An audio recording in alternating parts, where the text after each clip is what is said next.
तो हेलो दोस्तों, कैसे हैं आप सब लोग। आज हम जो टॉपिक के बारे में बात करने वाले हैं वो है ट्विन प्रेगनेंसी। ट्विन प्रेगनेंसी में आप पता ही होगा दो जुड़वा बच्चे पैदा होते हैं। तो ट्विन प्रेगनेंसी में पहली बात तो कोई पता होना चाहिए कि ये इसकी संभावना कितनी होती है, इस तरह से इंसिडेंस कितनी होती है। तो जो पहली चीज पता होनी चाहिए क्या, इंसिडेंस कितनी है इसकी। इंसिडेंस हकीकत में दो बच्चे पैदा होने के, हम्म, दो या ट्विन की कह देते हैं सही ढंग से। सही ढंग से कहें तो ट्विन की ट्विन होने की संभावना कितनी है, तो ट्विन की कितनी है हमारे 1/8 ऑफ 80 प्रेगनेंसी। यदि बात करें ट्रिपलेट्स की होने की संभावना कितनी है, तो वह 1/80 स्क्वायर। ठीक है। और यदि तरीके से चार बच्चे होने की संगी यानी क्वाड्रिपलेट,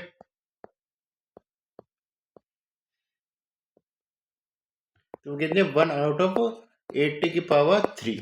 ये इतनी कम कम हमारे जितने सारे बच्चे बढ़ जाएंगे उतनी संभावना कम कम होती चली जाएगी। ये 80 के रेशो पे बढ़ते हैं। इसको क्या कहते हैं हम, इस तरीके से हेलेंस रूल कहते हैं। याद आ गई। इसके एक तरीके से ये किस में ज़्यादा हो सकती है और किस में कम होती है, ये बात भी तो आती है ना। इस तरीके से किस में ज़्यादा होती है, तो इस तरीके से फैक्टर अफेक्टिंग पे बात करते हैं।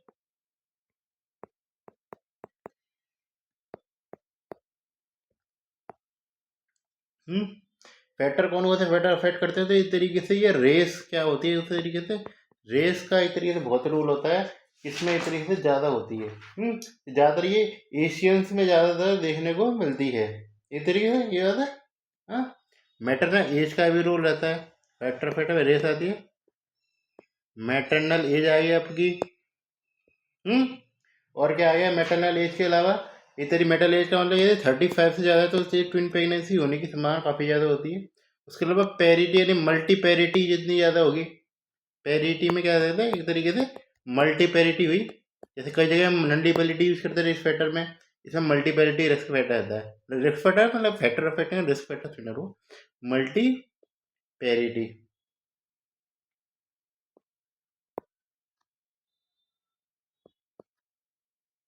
हम्म ये बात है। उसके अलावा इसमें ये टॉल और होती है, बिल्ड पे भी डिपेंड करता है एक तरीके से बिल्ड कैसा है तरीके से मदर का। हम्म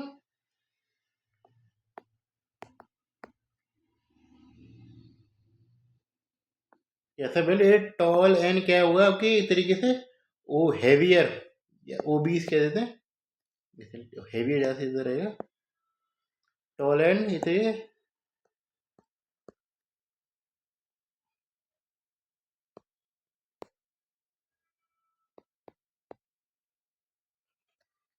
तो टॉल एंड हैवियर वुमेन जो होती है हमारी, उनकी संभावना ज़्यादा होती है इस तरीके से क्या होने की, एक तरीके से वो है ट्विन प्रेगनेंसी होने की तरीके से। बड़ा सारे एक तरीके से मदर्स भी आएंगे इस तरीके रिस्पेक्ट सारे के सारे।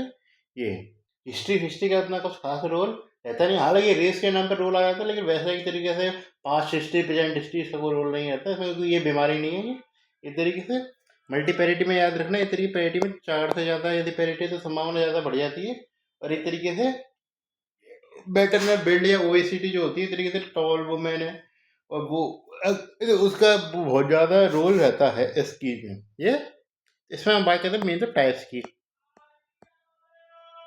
कितने टाइप्स की होती है हमारी इस तरीके से ट्विन प्रेगनेंसी, इस तरीके से ट्विन कितने टाइप के होते हैं, तो हमारे होता है मोनोजाइगोटिक ट्विन।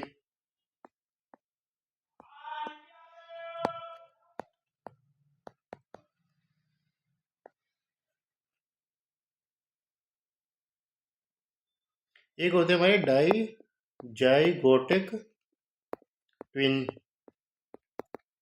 हम्म मोनोजाइगोटिक ट्विन में क्या होता है, उसमें एक तरीके से वन जाइगोट होता है, वही डिवाइड करके एक तरीके से दो एक तरीके से एक तो दो दो फीटस बनाता है। ये इसमें सिंगल जाइगोट रहता है। इसमें क्या था डाई जाइगोटिक में टू ओवा रहते हैं। हम्म और टू ओवा क्या कहते हैं, टू स्पर्म रहते हैं, 2/2 स्पर्म। ये इसमें इस तरीके से 1/1 रहता है।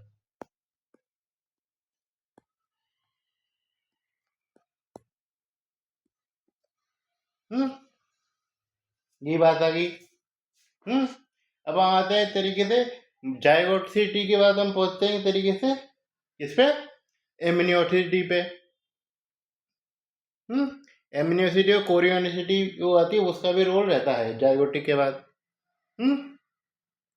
तो मैं इसके एटियोलॉजी बताया था किस प्रकार बनती है। इसमें दो चीजें कही जाती है तुम्हारे, कहते हैं सुपर फेटेशन और सुपर फैक्यूटेशन।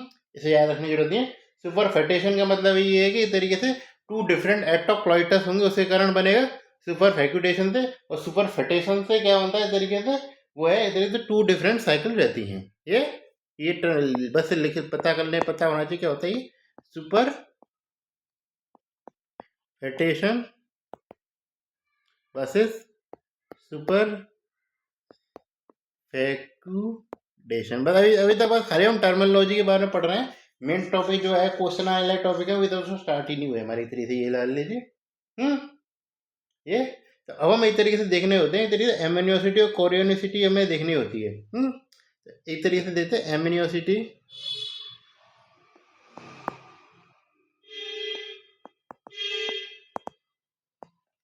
इस बात एक तरीके से इंपॉर्टेंट टॉपिक है, सही ढंग से हाईलाइट करेंगे इसको।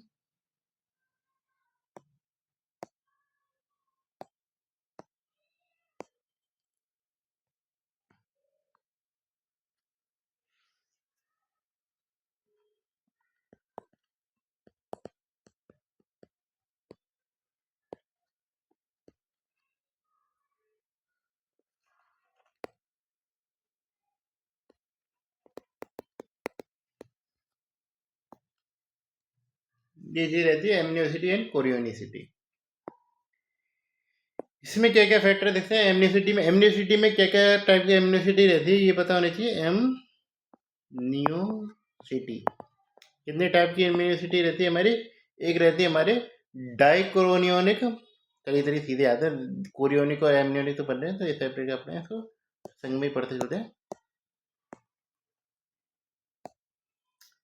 एक किस किस प्रकार के ट्विन मसल है, डाइकोरियोनिक डाई एमनियोटिक, यानी कि दो कोरियोन है। कोरियोन का मतलब प्लासेंटा, एक तरीके से दो कोरियोन है और दो एमनियोन भी है हमारे। इस तरीके से। और उसके अलावा बात करके चले मोनोकोरियोनिक डाई एमनियोटिक, यानी प्लासेंटा तो एक ही है, हाँ, लेकिन जो है एमनियोटिक कैविटी है वो अलग अलग है। फिर आते हैं इस तरीके से मोनोकोरियोनिक और मोनो एमनियोटिक। ये चीज़ मैंने यही तक याद है। इस तरह से यहाँ तक मामला आता है। एक कॉन्जॉइंट ट्विन और आती है तो ये तो वो उसमें कंसिडर में नहीं आते, उसमें पढ़ते थे, लेकिन फिर कल लिख लेते हैं क्योंकि ये संगी बताएंगे अब।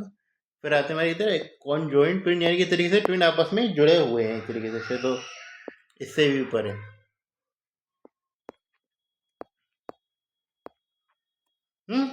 डाइकोरियोन डाई एमनियोटिक में क्या खासियत रहती है तरीके से ना, कोरियोन भी अलग है एमनियोन भी रहता है। तो इस तरीके से यदि हम किस में बात करके चलें, यदि हम डाइजोगेटिक ट्विन में बात करके चलें तो केवल यही मिलेगा। ये इसमें तो ये अलग से पॉइंट बना के लिख सकते हैं इस तरीके से, डाई जाइगोटिक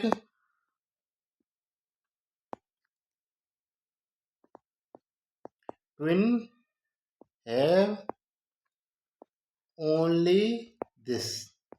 इस तरीके से खाली डाइगोटिक ट्विन होती है उसमें इस तरीके से डाइकोम्यूनिक डाई एम्यूनिटिक ही रहता है, जबकि ये जो बच्चे कुचे हैं ये सारे मोनो एम्यूनिटिक में भी रह सकते हैं। मोनो जाइगोटिक मतलब मोनोएटिक को मोनो जाइगोटिक में देखने को मिलते हैं। मोनोजाइगोटिक में सबसे स्पेसिफिक बात करें तो कौन सा मोस्ट कॉमन होता है, तो डाइकोरियोनिक ये था मोस्ट कॉमन टाइप इन क्या कहते हैं इस तरीके से इसका मोनोजाइगोटिक में। मोनोजाइगोटिक में याद रखना ओवरऑल नहीं है ये, मोनोजाइगोटिक। हाँ, डाई एमिनेट डाइकोरियोनिक ये सबसे कॉमन रहता है। क्यों मोस्ट कॉमन टाइप क्यों रहता है कॉमन, क्यों क्योंकि इस तरीके से टाइप्स में बात करते हैं तो डाइगोटिक ट्विन की संभावना होने की संभावना बहुत ज़्यादा होती है इस तरीके से कंपेयर टू मोनोजाइगोटिक ट्विन। तो डाइजाइगोटिक ट्विन ज़्यादा है तो ओवरऑल ऐसे फ्लूइड कैविटी में यही ज़्यादा देखने को मिलेगा। लेकिन यदि मोनोजाइगोटिक प्रेगनेंसी है तो उसमें इस तरीके से संभावना इस तरीके से मोनोकोरियोनेट डाई एमनियोटिक मिलने की संभावना ज़्यादा रहेगी। ये एक जो आपको पता होना चाहिए, यदि एक तरीके से मोनोजाइगोटिक में है हकीकत में, तो ये कब उसका डिवीजन हो जाए जिसके कारण ये क्रिएट हो जाए। तो यदि इस तरीके से लेस देन ये थे डिवीजन, एक तरीके से जो एक तरीके से मैंने बताया था जाइगोट बना था उसका डिवीजन होता है ना 2 पार्ट में, तो जाय डिवीजन डे यानी कितने दिन तक डिवीजन होता है, 4 डे के अंदर अंदर उसका डिवीजन हो जाए तो डाइकोरियोनेट डाई एमनियोटिक बनेगा। ये इसमें बात करें तो मोनोजाइगोटिक, इसमें याद कही जाए तो कितने 4 से 8 दिन के बीच में यदि बनेगा तो वो है इसमें 8 से 12 जाएगा और लास्ट में जाएगा हमारा 12 से ऊपर कॉन्जुएंट ट्विन, यानी कितने 12 से होते हैं ना काफ़ी, और बच्चे वाले पैदा होंगे आपस में जुड़े हुए रहते हैं इस तरीके से, बहुत रेयर संभावना रहती है एकदम नागे बराबर संभावना। ये चीज़ें तो इसमें ये चीज़ें याद रखना, ये तरीके से ये इस प्रकार हमारा सिस्टम रहता है। ये बात आई। अब हम आते हैं तरीके से क्लिनिकल आइडेंटिफिकेशन, क्लिनिकल एग्जामिनेशन तो पढ़ते ही हम फिर किसी चीज़ का, हाँ।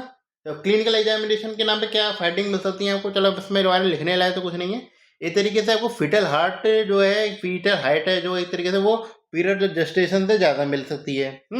और क्या मिल सकता है, मल्टीपल पाल्पेबल पार्ट्स देखने को मिल सकते हैं। उसके अलावा क्या होता है, एक तरीके से 2 फीटल हार्ट रेट देखने को मिलती है ज़्यादा, एक तरीके से ट्विन्स में बात की जाए तो एक तरीके से ट्विन में एक तरीके से 2 फीटल हार्ट रेट मिलती है, जिसमें एक तरीके से कम 10 का डिफरेंस आता है हमारा एक तरीके से बीट में। ये अब हम बात करते हैं एक तरीके से किसमें, कोरियोनिसिटी को इन्वेस्टिगेशन करेंगे।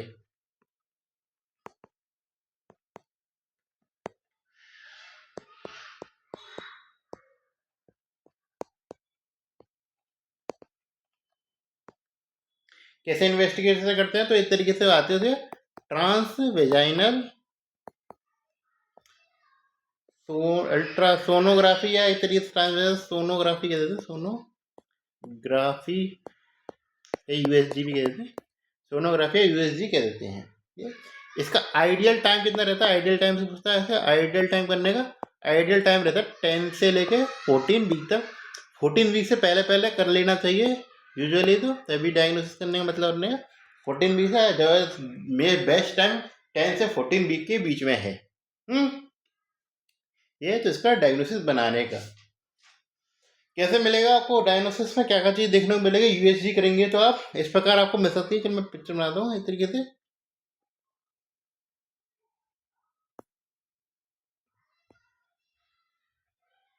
ये तरीके से, अब मैं तो कह रहा लिवर से बना दिया कुछ, लेकिन ये है कि इस तरीके से इस प्रकार मिलेगी, एक ट्विन यहाँ पे मिल रहा हुआ है, एक जी सेक यहाँ पे मिल रहा है, एक जी सेक यहाँ पे मिल रहा है।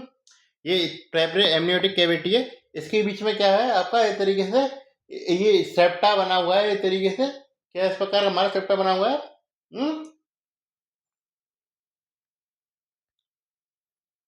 Inter amniotic septa.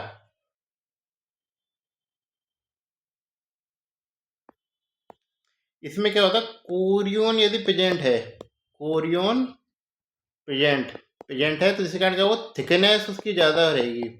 थिकनेस यदि उससे एक तरीके से मैं उल्टा बताना चाह रहा हूँ, उल्टा बोलिए, यदि इसकी एक तरीके से इस सेप्टा की थिकनेस है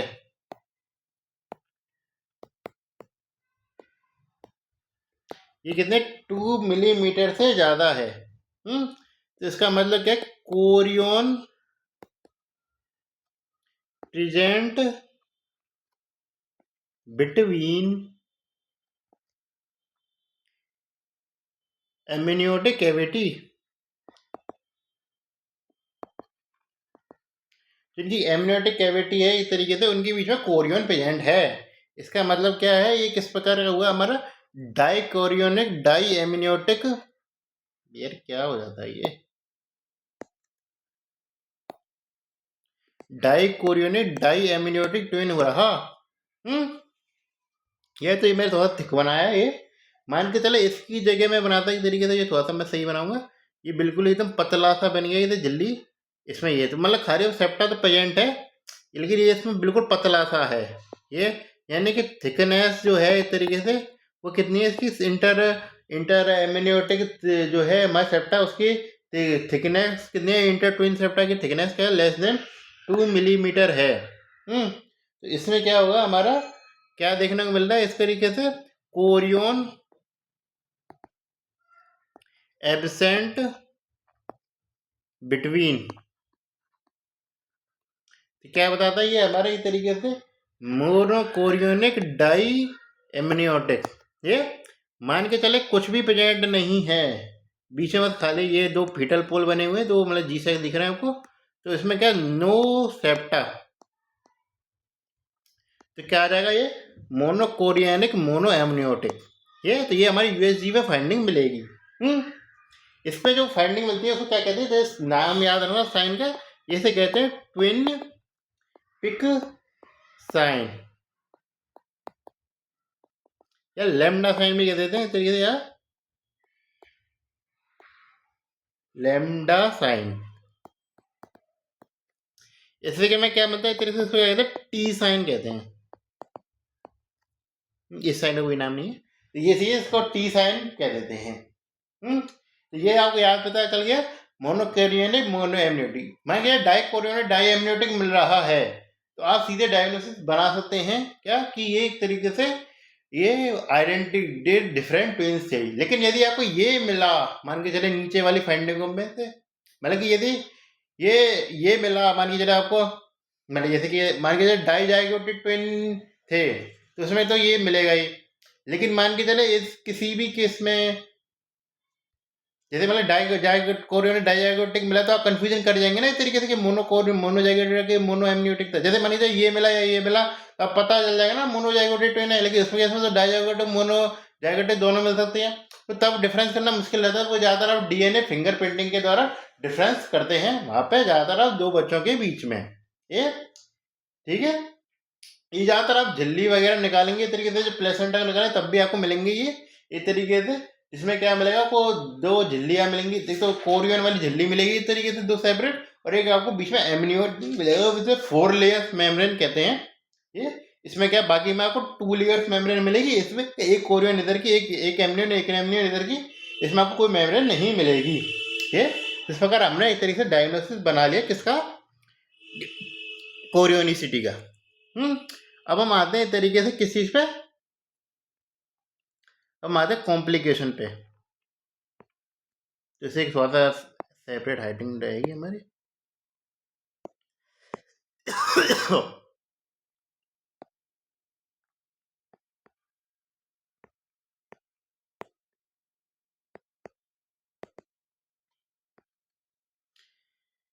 कॉम्प्लिकेशन पे बात करके चलें तो सबसे पहली चीज होती है हमारी, कौन कौन से आधार पर कॉम्प्लिकेशन देना है, किस चीज़ की कॉम्प्लिकेशन दे रहे हैं, तो पहले आते हैं हमारे आती है जो हमने इस तरीके से, ज़्यादातर जो पॉइंट क्या सेम रहते हैं इस तरीके से, ज़्यादा हम क्या सिमिलर डिजीज को ही पढ़ रहे हैं, ताकि क्या आपको समझ में ज़्यादा जल्दी आया। मैंने एक संग नहीं पढ़े थे टॉपिक, अलग अलग टाइम में पढ़े थे, लेकिन ये टॉपिक काफ़ी हद तक सेम लगे, इसलिए मैं सेम टाइम ही पढ़ा रहा हूँ इनको। तो आता है हमारा मैटरनल कॉम्प्लिकेशन। मैटरनल कॉम्प्लिकेशन में सबसे पहली बात जो आती है हमारी, क्या क्या चीज़ें देखने को मिलती है मैटरनल में, मैटरनल एनीमिया देखने को मिलता है, क्योंकि इस तरीके से बहुत ज़्यादा जो है हीमोडाइल्यूशन हो जाएगा। क्यों, क्योंकि इस तरीके से बहुत ज़्यादा ब्लड चाहिए, हम एक बच्चे को नहीं दो बच्चों को सप्लाई करना है, ये तो एनीमिया देखने को मिल सकता है। उसके अलावा किस तरीके से दो बच्चे होंगे तो फ्लूइड भी तो ज़्यादा हो जाएगा ना ऊपर, तो पॉलीहाइड्रो एमेनियोस देखने को मिलता है। पॉलीहाइड्रो एमनियोस के कारण मैं कॉम्प्लिकेशन में बताता हूँ। पहली बात क्या मिलता है, प्री टर्म लेबर मिलता है, हाँ। और क्या देखने को मिलता है इस तरीके से, PROM देखने को मिलता है। और क्या देखने को मिलता है इस तरीके से, कॉर्ड प्रोलेस देखने को मिल सकती है इस तरीके से,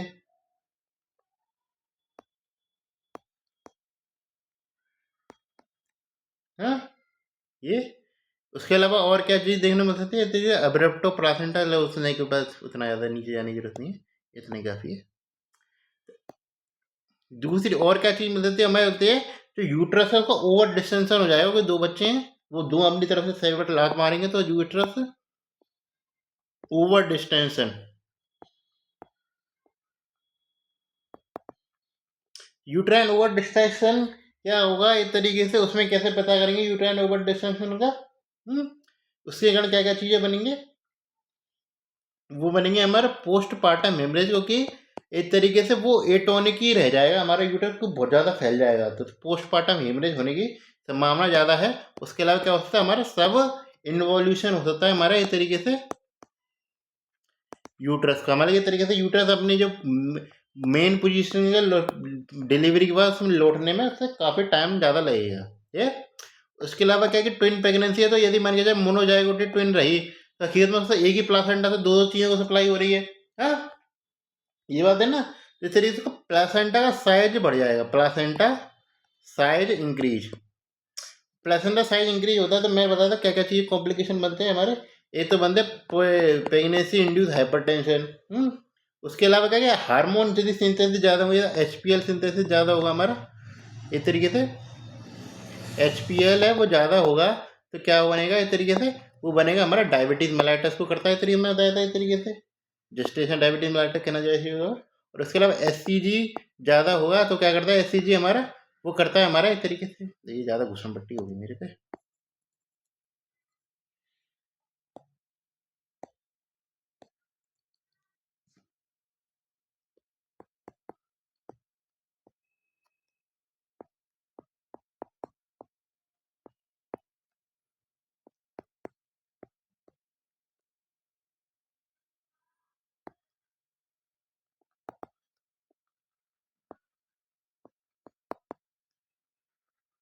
हाइपरेमेसिक ग्रेविटी यानी कि बहुत ज़्यादा उल्टी ही करना हकीकत में।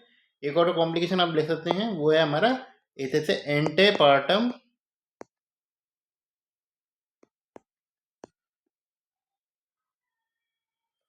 हीमरेज। इसमें क्या आता है हमारा प्लासेंटा प्रीविया, और क्या आता है हमारा प्लासेंटा प्रीविया है, देख लीजिए खाली पता नहीं है। अब हम आते हैं हमारे मेन टॉपिक इस पे, तो ये इसमें भी हम लाल से अलग से हाईलाइट कर रहे हैं क्योंकि ये बहुत ही ज़्यादा इंपॉर्टेंट है। वो है हमारा इस तरह से ये फीटल कॉम्प्लिकेशन पर सेपरेट क्वेश्चन आ सकता है आपके लिए।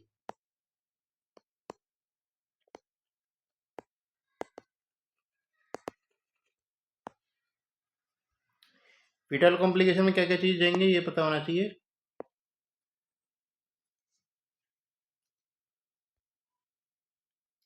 सबसे पहला जो आता है हमारा मोस्ट कॉमन कोज क्या, मोस्ट कॉमन क्या मिलता है, मोस्ट कॉमन कॉम्प्लिकेशन। तो मोस्ट कॉमन कॉम्प्लिकेशन क्या रहती है हमारी, प्री मेच्योरिटी, कंफ्यूज मत कर देना, ये ज़्यादातर याद नहीं रहती। प्री एम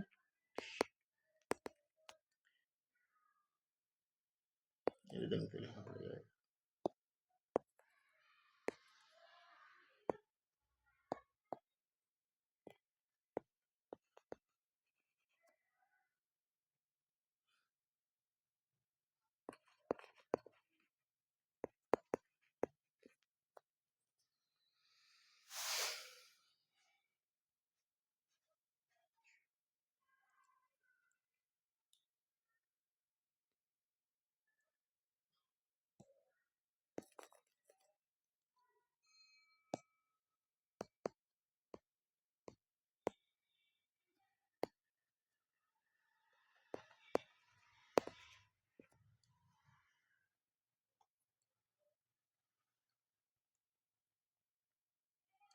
और क्या मिल सकता है, कोई लो बर्थ वेट मिल सकता है, उसके अलावा इंट्रायूटेराइन ग्रोथ रिटार्डेशन है वो मिल सकता है काफ़ी। उसके अलावा क्या आ जाता है आपको कॉन्जेनाइटल माल फॉर्मेशन,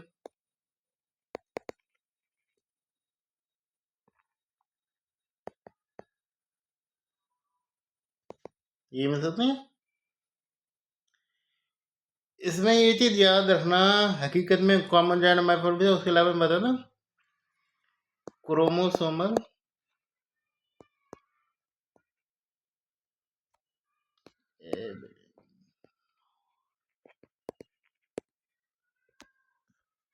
इसमें याद रखना ऑल कॉजेस, ऑल कॉम्प्लिकेशन मतलब ऑल कॉम्प्लिकेशन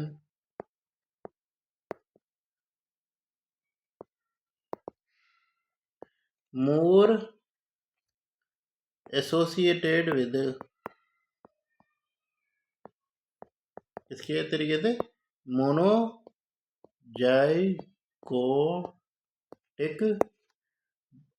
एक्सेप्ट कौन सा हमना क्रोमोसोमल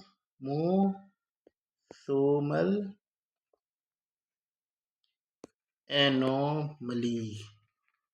क्रोमोसोमल एनोमली होने की संभावना डाइजोगोटिक ट्विन में ज़्यादा होती है बजाय मोनोजोगोटिक ट्विन के। बाकी की सारी कॉम्प्लिकेशन, चाहे अब मैं बताऊँ, कुछ काफ़ी सारी कॉम्प्लिकेशन स्पेसिफिक रहती है, वो मोनोजाइगोटिक ट्विन के संग ही मिलती है। तो वो हकीकत में याद रखना, ज़्यादातर कॉम्प्लिकेशन मोनोजाइगोटिक ट्विन के संग ज़्यादा मिलती है, बैड प्रोग्नोसिस माना जाता है मोनोजाइगोटिक ट्विन। लेकिन क्रोमोसोमल एनोमली ऐसी चीज़ है जिसमें एक तरीके से डाइजोगोटिक ट्विन में होने की संभावना ज़्यादा है। क्यों? क्योंकि इसमें आपको दो दो प्रकार के जीनोटाइप आपको देखने को मिल रहे हैं, और हो सकता है इनमें से एक ना एक जीनोटाइप तो खराब निकल ही जाए। ये ठीक है, तो इस प्रकार हो गया। मैं संभावना टेक्निकली संभावना ज़्यादा, मैंने वैसे तो है नहीं कि उसको हो ही जाएगा, टेक्निकल बेसिस पे देखें संभावना ज़्यादा है। ये मतलब एमसीक्यू पॉइंटर के रूप में आ सकता है, वैसे इसका कुछ खास मैटर नहीं है ये। तो हम आते हैं तरीके से कॉम्प्लिकेशन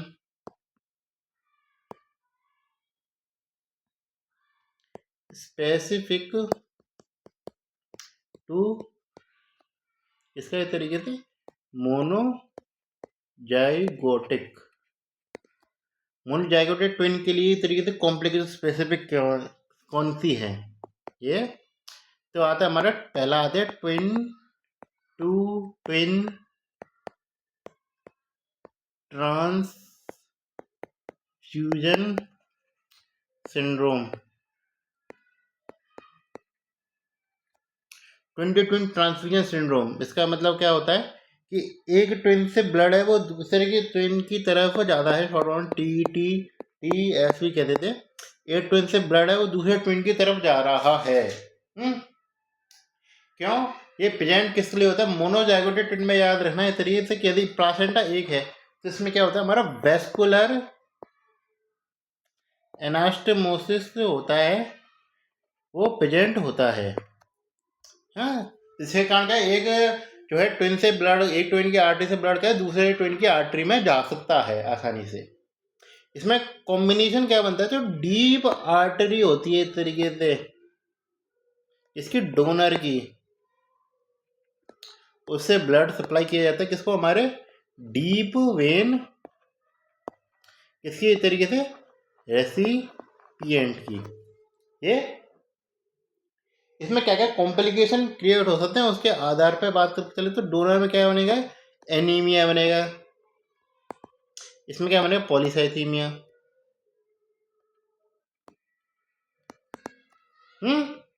एनीमिया पॉलीसाइथीमिया, इसमें क्या बनेगा एक तरीके से फ्लूइड सप्लाई चला गया तो इसमें क्या बनेगा, ओलिगोहाइड्रोएमनियोस।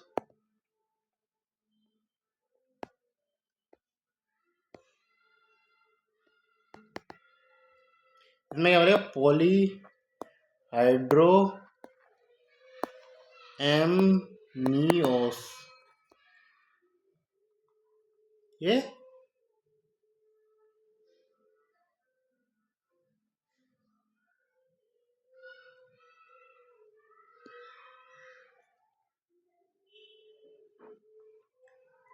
बात आ गई इसमें। ओलिगोहाइड्रोएमनियोस का मतलब क्या होता है, मैं रीनल फेलियर तो प्रेजेंट है ही है।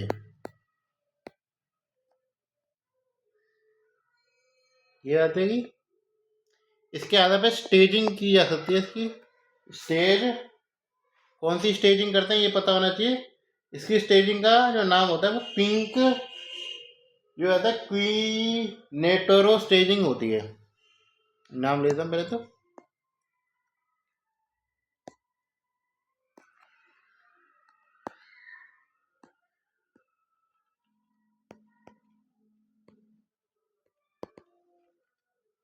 क्विंटेरो स्टेजिंग करते हैं ये। तो स्टेज 1 जो होती है इसमें क्या होता है, स्टेज 1 में क्या है कि तरीके से वो है एक ओलाइगो हाइड्रोएमनियोस, किसमें, डोनर में, ओलाइगो हाइड्रो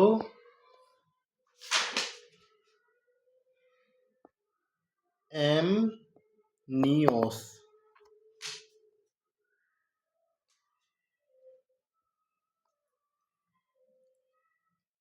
स्टेज 2 क्या कहती है हमारी, स्टेज 2 कहती है एक तरीके से किसमें क्या होगा, इस तरीके से रीनल फेलियर प्रेजेंट है।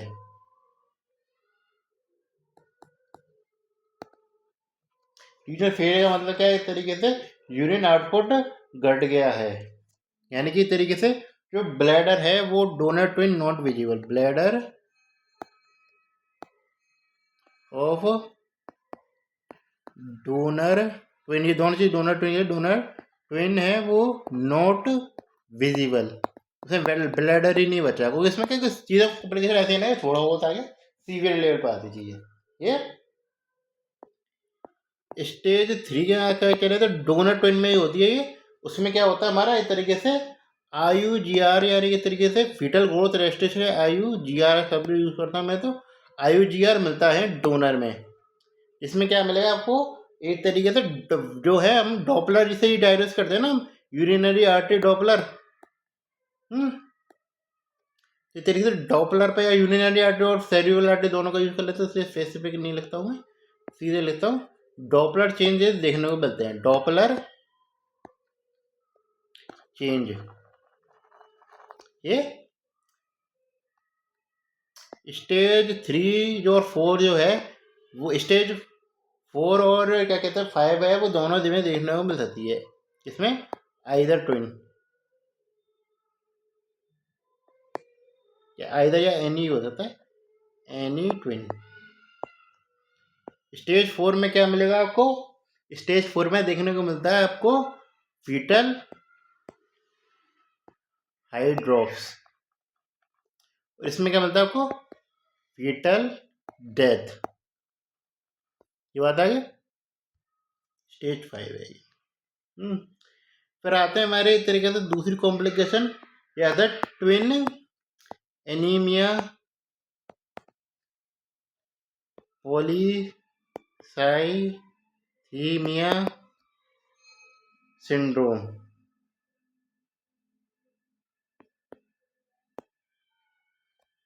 यानी कि क्या फॉर्म होता है, twin anaemia polycythaemia syndrome. Short form में आ सकते, काफी बार शॉर्ट फॉर्म में ही आ जाता है क्वेश्चन, ऐसा पूरे लिख के नहीं देते, कोई बस की बात नहीं है समझ के लिखने की, तो शॉर्ट फॉर्म में डिफ्रेंशिएट करना आना चाहिए। इसमें कब कहेंगे तरीके से, व्हेन डिफरेंस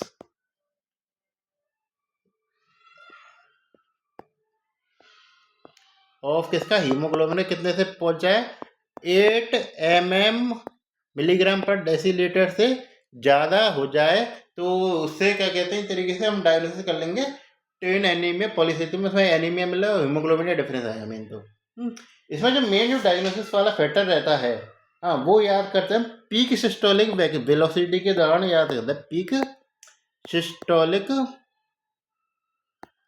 वेलोसिटी के द्वारा करते हैं इसको डायग्नोसिस। वेलोसिटी किसमें, मिडिल सेरिब्रल आर्टरी में, ये तो मिडिल सेरिब्रल आर्टरी में तो क्या होता है, डोनर में होनी चाहिए कम से कम वो 1.5 MOM से ज़्यादा, और रेसिपिएंट में वो लेस देन 1 MOM से ज़्यादा हो, तो उसे हम डायग्नोसिस कर लेंगे इसमें। स्टेज 3 तीसरी चीज का आती है हमारी इस तरीके से, तीसरी चीज आती है हमारी ट्विन रिवर्स्ड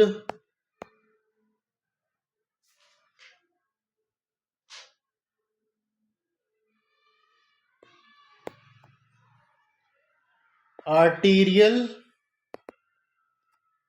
परफ्यूजन। फिर दोबारा करो, इतना लंबा नाम कोई नहीं लिखता, तो इसलिए क्या कहते हैं, इतने दूसरा नाम होता है एक कार्डियक ट्विन भी याद है, एक कार्डियक ट्विन, ये ज़्यादा कॉमन नाम रहेगा, कोई ये ज़्यादा स्मॉल भी और कन्फ्यूजन भी क्रिएट करता है। तो एक कार्डियक ट्विन का मतलब क्या है, एक जो है बच्चा वो एक कार्डियक है। पहली बात तो उसमें अनास्टोमोसिस कैसा मिलेगा, उसमें तो इस तरीके से वो खाली इसकी कॉम्प्लिकेशन के रूप में बिल्ड हो रहा था इस तरीके से, इसमें अनास्टोमोसिस मिलेगा तो आर्टरी से आर्टरी के बीच में, आर्टरी टू आर्टरी मिलेगा, या मिलेगा आपको वेन टू वेन। तो ये आर्टरी टू आर्टरी या वेन टू वेन आपको देखने को मिलता है। ये इसमें क्या मिलेगा, ब्लड, एक बच्चा तो है एक तरीके से, वो तो एक कार्डियक है ना, तो ब्लड फॉर्म क्या कहते हैं एक तरीके से, ब्लड फॉर्म कहते हैं कार्डियक ट्विन से, या लाइव ट्विन कह सकते हैं, लाइव ज़्यादा से शब्द रहेगा मेरे हिसाब से। तो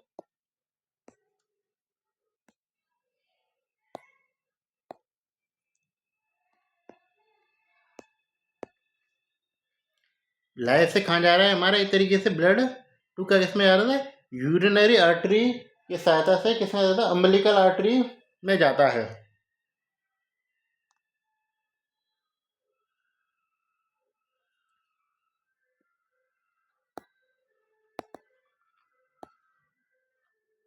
अम्बिलिकल आर्टरी में याद रखना किस प्रकार का ब्लड रहेगा हमारा, एक तरीके से डीऑक्सीजनेट ब्लड। चलिए, तो वैसे का नॉर्मल पता होगा आपको, यदि आप ये लेक्चर ले रहे हैं तो आपको पता ही होगा, ये मैं कह सकता हूँ।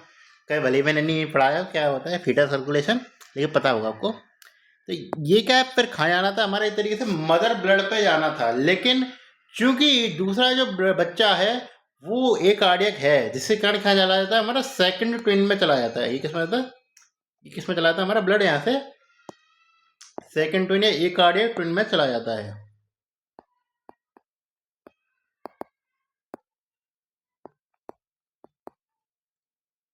एक कार्डियक ट्विन में जाने से क्या होता है, एक कार्डियक ट्विन में खाली बस लिम्ब लिम्ब की सप्लाई होती है, ये कोई कार्डियोसाइनोसिस तो नहीं है, तो ये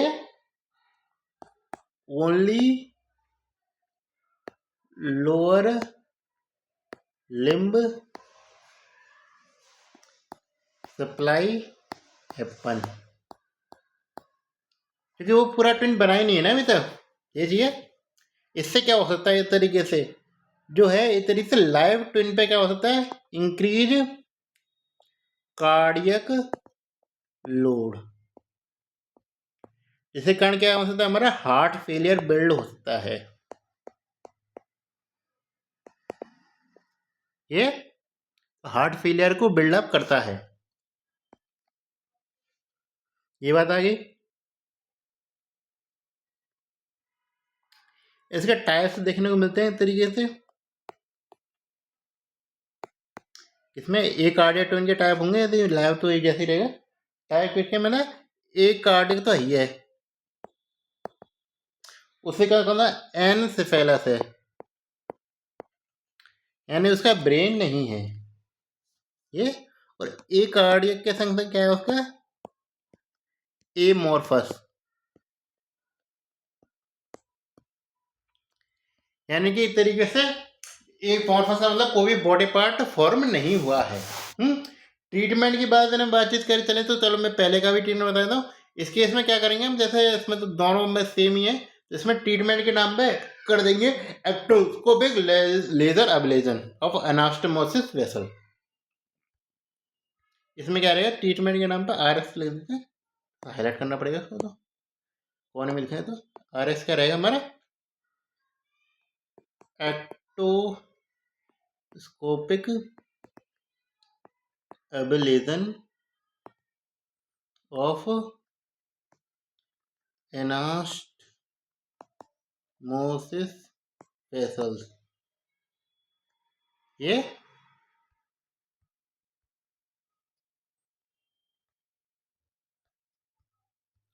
इसमें क्या कर सकते हैं इस तरीके से, रेडियो फ्रिक्वेंसी एब्लेशन कर देंगे, करना होगा यदि लोड है वो 50% से ज़्यादा जा रहा है, तो इसलिए रेडियो फ्रिक्वेंसी एब्लेशन ये कर सकते हैं।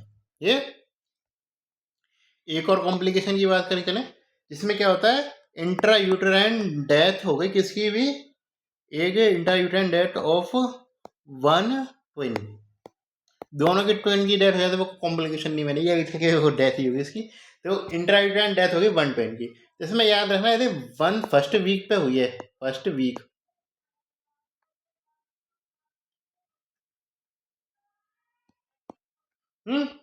यदि फर्स्ट वीक है तो इस तरीके से वो वैनिश हो जाएगा, आसानी से बाहर निकल जाएगा, तो वैनिशिंग ट्विन है तब तक कुछ बना होता नहीं है, डेथ होने के बाद सीधे निकल जाता है, वैनिशिंग ट्विन बन जाएगा, कोई दिक्कत क्रिएट नहीं करेगा। यदि फर्स्ट वीक से लेकर क्या है हमारे कितने सेकंड वीक के बीच में बनी है ये, तो उसमें कुछ दिक्कत आ सकती है।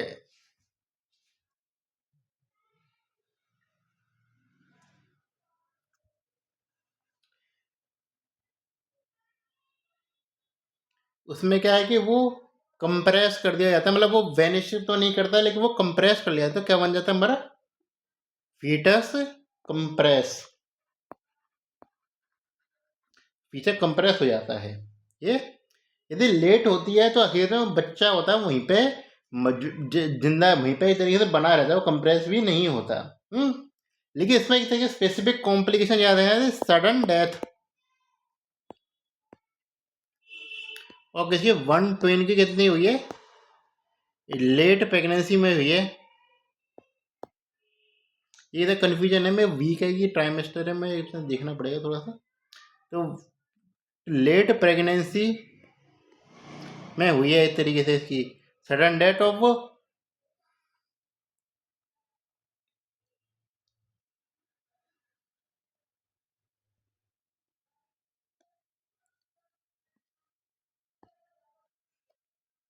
लेट प्रेगनेंसी में डेथ हुई है। तो क्या होता है एक तरीके से, वो क्या क्रिएट करता है एक तरीके से, सडन फ्लो क्रिएट करता है।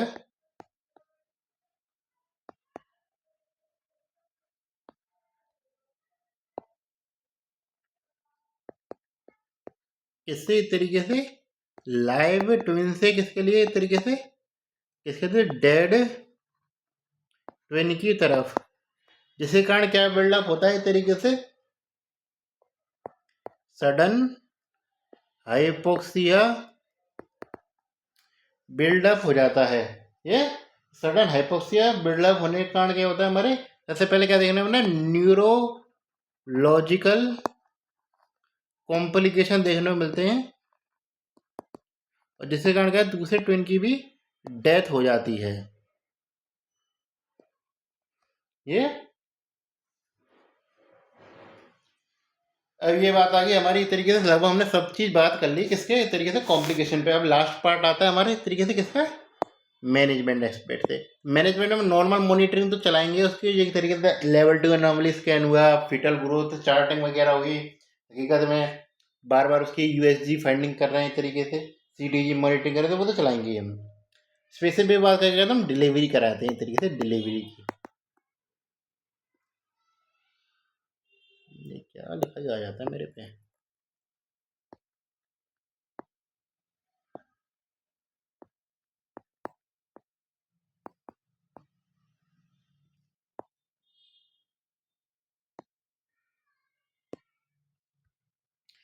डिलीवरी के केस में क्या चीज़ याद रखनी है एक तरीके से, डाई कोरियोनिक डाई एमनियोटिक है, तो उसे हम 38 वीक तक डिलीवर कर सकते हैं आसानी से। ये चीज़ ध्यान रखना, dichorionic diamniotic, di monochorionic diamniotic में भी कोई दिक्कत नहीं, 37 वीक तक चला सकते हैं उसको ये। लेकिन यदि क्या हो गया हमारा एक तरीके से, क्या हो गया हमारा मोनोकोरियोनिक मोनो एमनियोटिक है, तो हमें इसे 32 से लेकर 34 वीक्स पे डिलीवर करना ही पड़ेगा। डिलीवर कर देते हैं, थोड़ा अर्ली डिलीवरी कर देते हैं इस तरीके से। ऑन किस पे, स्टीरॉयड कवर पे करेंगे, क्योंकि प्रीटर्म डिलीवरी करें, स्टीरॉयड कवर। ये तो ये बात है कि अब डिलीवरी कैसे करते हैं, ये तो बात है इस तरीके से, delivery depend upon first twin delivery. तो पहले ट्विन की डिलीवरी किस प्रकार हो सकती है उस पर डिपेंड करती है ये। तो फर्स्ट ट्विन यदि कैसा है हमारा, वर्टेक्स प्रेजेंटेशन है उसकी, तो किस प्रकार की डिलीवरी होगी हमारी, वेजाइनल। यदि किस में आ गया हमारा, ब्रीच है, या फिर क्या है हमारा एक तरीके से ट्रांसवर्स लाई,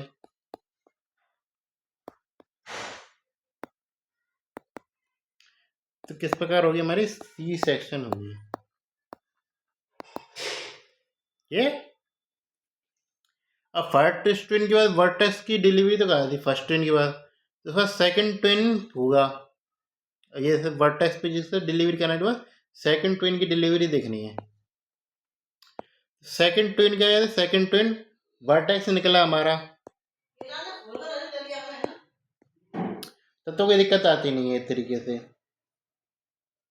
नॉर्मल वेजाइनल डिलीवरी हो जाएगी उसकी। यदि सेकंड क्या है हमारा, ब्रीच है इस तरीके से,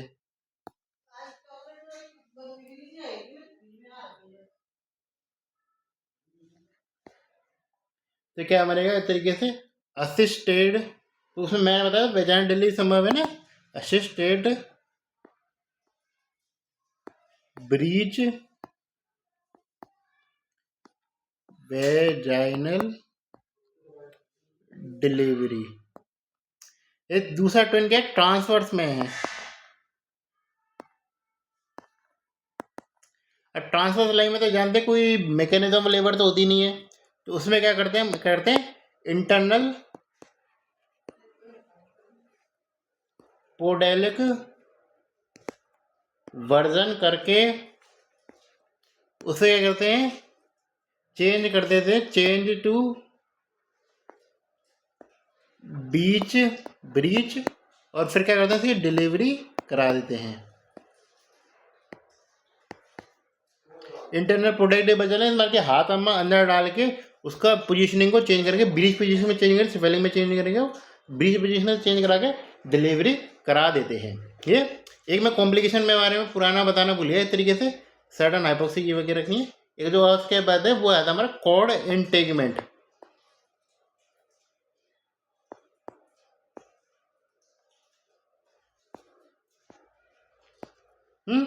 ये कैसा स्पेसिफिक है हमारे मोनोकोरियोनिक मोनो एमनियोटिक से है ये। तो ये हमारा एक तरीके से आज का लेक्चर है वो ख़त्म हुआ। आई होप आपको मज़ा आया होगा।